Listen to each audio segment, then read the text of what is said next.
प्यारे मसीह विश्वासियों, जय यीशु की प्रस्तुत है 11 मई 2021 की बाइबल पाठ। पहला पाठ प्रेरित चरित्र अध्याय 16 पद संख्याएं 22 से 34 तक से लिए गए हैं। पाठ का मूल वाक्य है, आप यीशु में विश्वास कीजिए तो आपको और आपके परिवार को मुक्ति प्राप्त होगी। फिलिप्पी की भीड़ पौलुस और सीलस के विरुद्ध में एकत्र हो गई। तब न्यायकर्ताओं ने कपड़े उतरवाकर उन्हें कोड़े लगाने का आदेश दिया। उन्होंने पौलुस और सीलस को खूब मारा और कारापाल को बड़ी सावधानी से उनकी रखवाली करने का आदेश देकर उन्हें बंदीगृह में डलवा दिया। कारापाल ने ऐसा आदेश पाकर उन्हें भीतरी बंदीगृह में रखा और उनके पैर काट से जकड़ दिए। आधी रात के समय जब पौलुस तथा सीलस प्रार्थना करते हुए ईश्वर की स्तुति गा रहे थे और कैदी उन्हें सुन रहे थे, तो एकाएक इतना भारी भूकंप हुआ कि बंदी गृह की नींव हिल गई। उसी क्षण सब द्वार खुल गए और सब कैदियों की बेड़ियां ढीली पड़ गई। कारापाल जाग उठा और बंदीगृह के द्वार खुले देखकर समझ गया कि कैदी भाग गए हैं, इसलिए उसने तलवार खींचकर आत्महत्या करनी चाहिए। किंतु पौलुस ने ऊंचे स्वर से पुकार कर कहा, अपनी हानि मत कीजिए, हम सब यही हैं। तब कारापाल चिराग मंगाकर भीतर दौड़ा और कांपते हुए पौलुस तथा सीलस के चरणों पर गिर पड़ा। उसने उन्हें बाहर ले जाकर कहा, सज्जनों, मुक्ति पाने के लिए मुझे क्या करनी चाहिए? उन्होंने उत्तर दिया, आप प्रभु यीशु में विश्वास कीजिए तो आपको और आपके परिवार को मुक्ति प्राप्त होगी। इसके बाद उन्होंने कारापाल और उसके सब घर वालों को ईश्वर का वचन सुनाया। उसने रात की उसी घड़ी उन्हें ले जाकर उनके घाव धोए। इसके तुरंत बाद उसने और उसके परिवार ने बपतिस्मा ग्रहण किया। तब उसने पौलुस और सीलस को अपने यहाँ ले जाकर भोजन कराया और अपने सारे परिवार के साथ आनंद मनाया, क्योंकि उन्होंने ईश्वर में विश्वास किया था। प्रभु की वाणी। ईश्वर को धन्यवाद। और आज का सुसमाचार पाठ संत योहन के अनुसार पवित्र सुसमाचार अध्याय 16 पद संख्याएं 5 से 11 तक से लिए गए हैं। पाठ का मूल वाक्य है, यदि मैं नहीं जाऊंगा तो सहायक तुम्हारे पास नहीं आएगा।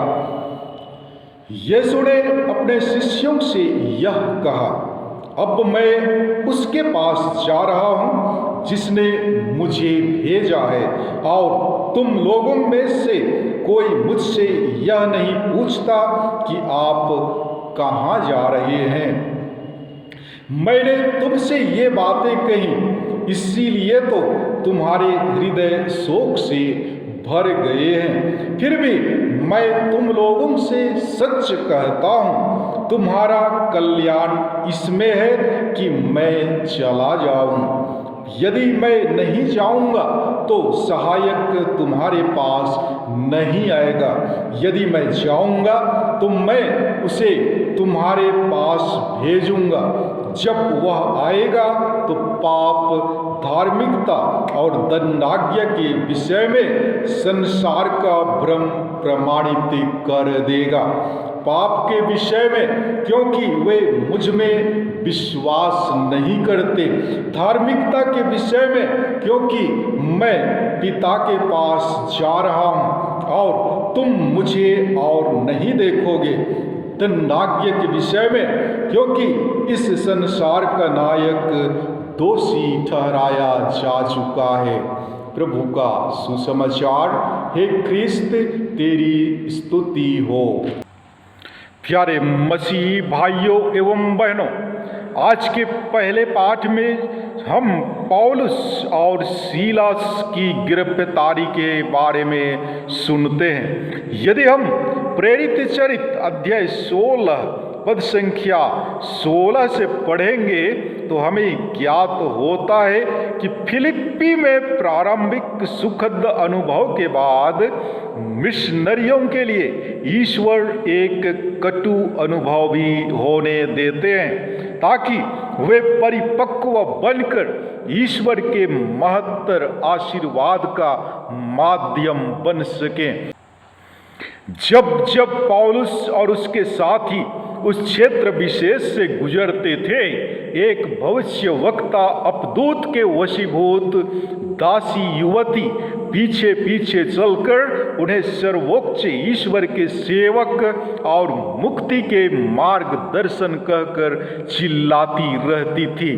पौलुस तंग आकर एक दिन ईसा के नाम से उसे भविष्यवक्ता अपदूत से मुक्त कर देता है, जैसे कि उसके कुप्रस के पाफोस नगर में बर ईसा नामक यहूदी जादूगर के साथ किया था। वहां परिणाम सुखद था। राज्यपाल सर्जियस पौलुस का विश्वास ग्रहण, जी हाँ, यहाँ परिणाम कुछ दूसरा ही होता है।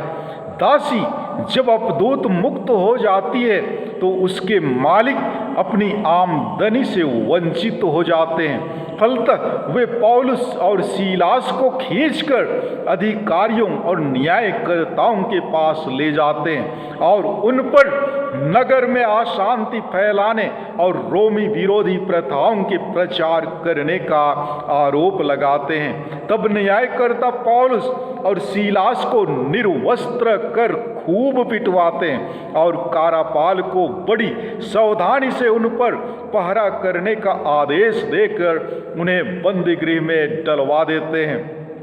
इस तरह पौलुस और सीलास को भारी अपमान और घोर कष्ट सहना पड़ता है। आज के पाठ के अनुसार बंदीगृह में पौलुस और सीलास ईश्वर का स्तुति गान कर रहे थे तो एकाएक भारी भूकंप आता है। बंदीगृह की नींव हिल जाती है, सब द्वार खुल जाते हैं और कैदियों की बेड़ियां ढीली पड़ जाती है। यह निश्चय ही पौलुस और साथियों के पक्ष में ईश्वर का हस्तक्षेप है। जैसा कि उसने हेरोद अग्रिप्पा के पंजे से पेतरुस को बंदीगृह से मुक्त किया था। पेतरुस के मुक्त होने पर हेरोद ने पहरेदारों को मृत्यु दंड की सजा दी थी। फिलिप्पी के बंदीगृह में कारापाल जब खुले द्वार देखता है तो कैदियों के भाग जाने की आशंका में आत्महत्या के लिए तलवार उठाता है, किंतु पौलुस चिल्लाकर उसे रोकता है। कारापाल पौलुस और सीलास में अलौकिक शक्ति देखकर उनसे मुक्ति पाने का उपाय पूछता है। वे उसे आश्वासन देते हैं कि प्रभु ईसा पर विश्वास करने से उसके पूरे परिवार को मुक्ति मिलेगी। कारापाल उनसे सपरिवार बपतिस्मा ग्रहण कर आनंद मनाता है। प्यारे मसीह विश्वासियों, आज के पहले पाठ से हमें यही शिक्षा मिलती है कि जो प्रभु के वचनों के अनुरूप जीवन यापन करता है, ईश्वर उन्हें हर प्रकार के विपत्तियों से सुरक्षित रखता है। अतः हमें पुनर्जीवित प्रभु यीशु पर विश्वास करते हुए उनके वचनों के अनुरूप जीवन यापन करने की आवश्यकता है। वे हमें हर प्रकार के दुख तकलीफों एवं विपत्तियों से सुरक्षा प्रदान करेंगे। और आज के सुसमाचार में यीशु कहते हैं कि मैं नहीं जाऊंगा, तो सहायक तुम्हारे पास नहीं आएगा। यीशु हमें पवित्र आत्मा के बारे में बतलाते हैं जो हमारे जीवन के हर पल में अपनी उपस्थिति बनाए रखेगा। मनुष्य ने यीशु ख्रिस्त पर विश्वास नहीं किया, फिर भी यीशु हमें अकेला छोड़कर जाना नहीं चाहते हैं। वे हमारी रक्षा एवं पथ प्रदर्शन के लिए पवित्र आत्मा को भेजते हैं। पवित्र आत्मा हमें सातों वरदानों से विभूषित करेगा जब हम ईश्वर पर पूर्ण विश्वास एवं आस्था रखेंगे। प्यारे भाइयों बहनों, अपने शिष्यों से विदाई लेते समय ईसा उन्हें सांत्वना देते हैं कि वह उनके लिए स्थान का प्रबंध करने जा रहे हैं और वह उन्हें अनाथ नहीं छोड़ेंगे। वह अपनी शांति उन्हें प्रदान करते हैं। पेतरुस एवं थोमस ने इसके पहले उनसे पूछा था कि वह कहाँ जा रहे हैं। अब सब चुप हैं। यह उनके अगाध दुख को दर्शाता है। ईसा ने फिर एक बार दुखित शिष्यों को सांत्वना देने की कोशिश किया और उनसे कहते हैं कि अगर वह नहीं जाएंगे तो आत्मा उनके पास नहीं आएगा। वह उन पर सत्य प्रकट करेगा ताकि वे सत्य के प्रति ईमानदार रहें। वह सत्य के आधार पर समय को पहचानने की ज्योति प्रदान करेगा। वह पाप, धार्मिकता एवं दंडाज्ञा के विषय में संसार का भ्रम स्पष्ट कर देगा। जी हाँ, जब पवित्र आत्मा आएगा तो मार्गदर्शन करेगा। आत्मा संसार को पाप के विषय में दोषी ठहराएगा और दिखाएगा कि ख्रिस्त पाप रहित थे। जो ख्रिस्त पर विश्वास नहीं करते हैं तथा आज्ञाओं का पालन नहीं करते हैं वे दोषी हैं, अन्यायी हैं। पवित्र आत्मा हमें बपतिस्मा एवं दृढ़ीकरण संस्कार के द्वारा मिला है। आत्मा का मतलब नयापन, शुद्धता, स्वतंत्रता, आनंद और शांति है। क्या हम इन्हें अपने जीवन में अनुभव करते हैं? आत्मा को ग्रहण करने के लिए अपने आप को खोलना है। जब हम प्रार्थना करते एवं संस्कार ग्रहण करते हैं तो आत्मा हमारे मन, दिल को प्रेरणा देता है। यीशु ख्रिस्त के सच्चे शिष्य बनना है तो हमें पवित्र आत्मा से पूर्ण होना है। ईश्वर सबों पर पवित्र आत्मा बरसाता है जो उसे ग्रहण करने के लिए तैयार है। जो लोग ईश्वर के आत्मा से संचालित हैं वे सब ईश्वर के पुत्र हैं। हम भी जब पवित्र आत्मा को ग्रहण करते हैं तो ईश्वर के पुत्र पुत्रियां बन जाते हैं। पवित्र आत्मा हमें मार्गदर्शन, बल एवं दृढ़ता प्रदान करता है। संसार भले ही हमें दोषी ठहराए, हम अपने जीवन द्वारा ख्रिस्त के साक्षी बने क्योंकि पवित्र आत्मा हमारे साथ है। ख्रिस्त ने पवित्र आत्मा भेजकर हमें ईश्वरीय जीवन दिया है। जो पवित्र आत्मा हमारे अंदर क्रियाशील है वह हमारा मार्गदर्शन करे।